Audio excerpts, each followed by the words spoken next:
ولولا إذ دخلت جنتك قلت ما شاء الله لا قوة إلا بالله إن ترني أنا أقل منك مالا وولدا فعسى ربي أن يؤتيني خيرا من جنتك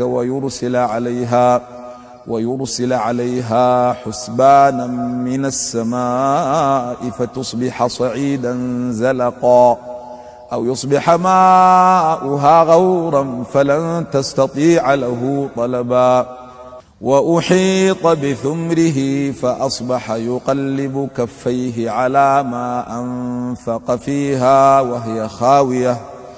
وهي خاوية على عروشها ويقول يا ليتني لم أشرك بربي أحدا ولم تكن له فئة ينصرونه من دون الله وما كان منتصرا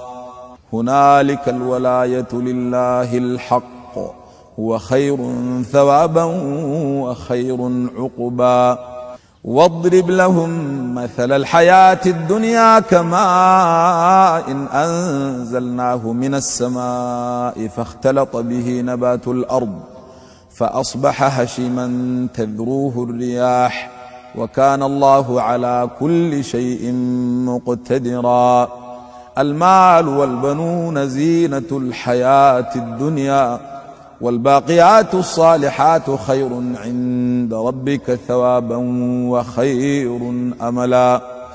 ويوم تسير الجبال وترى الأرض بارزة وحشرناهم فلم نغادر منهم أحدا وعرضوا على ربك صفا لقد جئتمونا كما خلقناكم أول مرة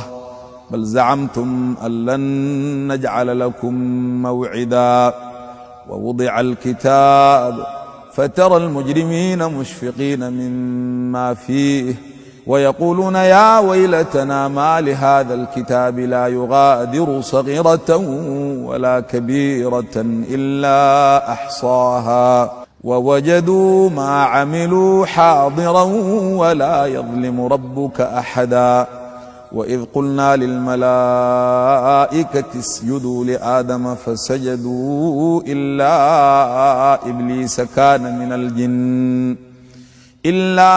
إبليس كان من الجن ففسق عن أمر ربه